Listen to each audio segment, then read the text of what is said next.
info before, and just in case though some people didn't listen to the first interview, tell us a little bit about Mini Mammoth Games, because you guys are so exciting because you're an Australian-based games company. So tell us a little bit about Mini Mammoth Games.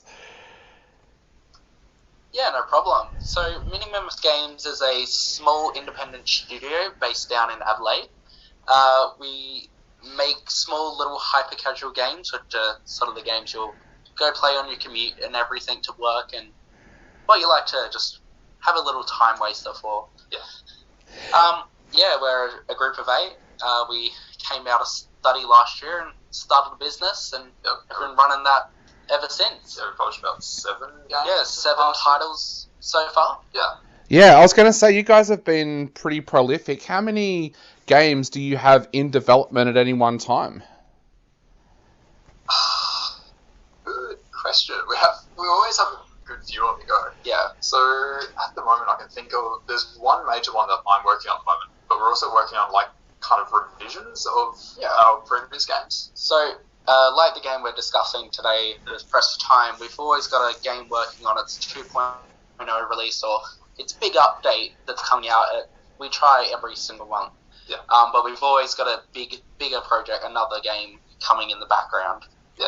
Awesome. Now, of course, a lot of our listeners fell in love with Critter Capture. We know that because they told us online that they heard the interview and then went and played the game. Tell us a little bit about the new game, Press for Time. Well, Press for Time originally started as it was one of our, it was like our 4th game. Yeah, it was our 4th game. Yeah, it was our 4th game being made. So that started as, well, it's based on, you know how on YouTube you'll see like the hydraulic press videos where they'll crush like a deck of cards or like plasticine style models. It's based on that I guess like feeling of wanting to squish things.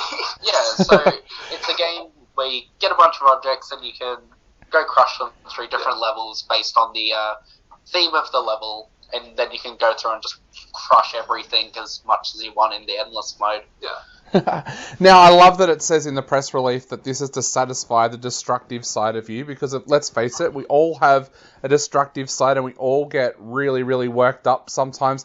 Is this a great game for stress release? I like to think so, yeah. It's good fun to play, even after having developed it. Yeah, it's definitely a nice game just to sit down and at the end of the work day and just crush a bunch of objects. It's quite good to zone out to play this game, I feel. Yeah. Now, you mentioned before that this is a great game to play on a commute. How long will it take someone to get through the average level, and how many levels are there that they've got to try and get through?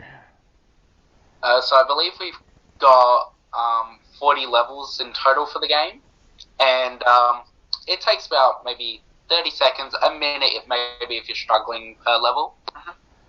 Yeah, with difficulty increasing over Yeah. time. Awesome. And so what happens in the future with the game now? You mentioned updates and things like that. Do you do more levels that then can get added on to the end of the game so that if people have gone through all the levels, they can keep going, or are the updates something different entirely? No, they're exactly like that. In our endless mode, for example, the more you crush something, you'll unlock it in the endless mode. So then we add new items to that for people to crush, and they can unlock those through new levels that are added for new themes and whatnot. Yeah. So how do you guys gauge what your audience wants from a game? Because, of course, we saw just recently that in the Angry Birds world, they went and made a major change to the daily tournament, and a lot of people have said that they hate the change so much that they're not going to play the game anymore. How do you gauge what kind of response you're going to get when you make changes to a game that people have already fallen in love with? Depending on the game. So if it's one of our smaller games that hasn't yet hit that major milestone, it's quite easy for us to sneak in and make quite a few changes before pushing it out. Whilst if it is a game like Critter Capture, we've tried to keep it fairly... We've not changed too much between each update after it's had its major push. Yeah. We also gauge the community feedback. Yeah. Like if people are asking for a feature, we're gonna want to put it in. Yes, absolutely. That's the other thing. recently we went to a testing night here in Adelaide with a bunch of other game developers, and we got some incredibly valuable feedback from that. So at the moment, I'm working on a little update for one of our other games based on that feedback. So Press for Time, I believe, is out now. So tell us, how nervous do you get before you've got a game coming out? Do you guys still get incredibly nervous, even though this is your 7th game out there? Yes, absolutely. Yeah, definitely. At the moment, which should be resolved by the end of the day, we have a iOS issue. Yeah. So we're currently not out on iOS, but we've definitely been out all day on Android. Inevitably something breaks every time, and that we're still struggling to we haven't yet had a flawless pushing out of a game, but I mean, no one ever really seems to. No game does. Every game has its little bugs and everything, and what we're doing with Press for Time is we're just going through those early development woes, but every release has its issue, but depending on what issue it is, normally we can fix it pretty quickly for the users. Yeah, definitely always nervous. And you mentioned the testing night, of course. How many times would you have played the game personally by the time a game comes out as well? Because I guess being a smaller company, you guys have to test everything yourselves. Yeah, for sure. Yeah. So I, as another part of my job, I'm doing QA for our products.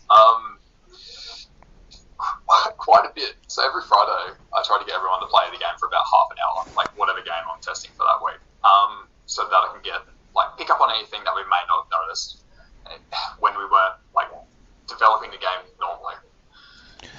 And what is that like when you notice something? Because I know for myself personally, I quite often have to edit other people's work here at the station, and I'll notice something, but I'm almost too nervous sometimes to go to that person and say, hey, listen, I was listening to your show and I found a little mistake there.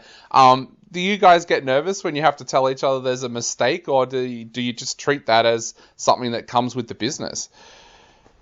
We treat it pretty well as something that comes with the business. It's an iterative process. We have to, bug fixing and making sure that everything is up to the best quality that it can be for us. Yeah. And no one takes it personally. We have to be the best product, put out the best product we can. Yeah. And for me personally, I manage all our post-release and all these big updates that we put out, and I don't necessarily feel bad for having to go back to someone and say, oh, hey, this isn't quite what I wanted. Normally it's a sit-down discussion, and we're this is the direction I was thinking, and they'll say what they were thinking, and we sort of come to a conclusion on certain design directions, or if it's a programming bug, I just add it to the task. Yep, and then I'll catch it later. Yeah, so 2 big questions to finish up. First of all, where can people go to grab Pressed for Time if they want to play it? So people can go search on the Android and Apple Play stores, Press for Time, or go to minimammothgames.com and it'll be listed under our game section. Yeah. Awesome. And the other big question, of course, is what has Mini Mammoth Games got in store for us for the rest of the year? You don't have to give away any secrets, but what have you got in store for us for the rest of the year? Well, we've got coming up in July a new big update to Snapwitch coming in.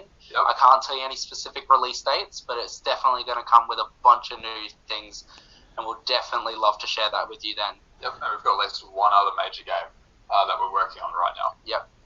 Awesome. Well, we cannot wait to see them. But for now, what would you like to say to our listeners out there before they go and download Press for Time to play?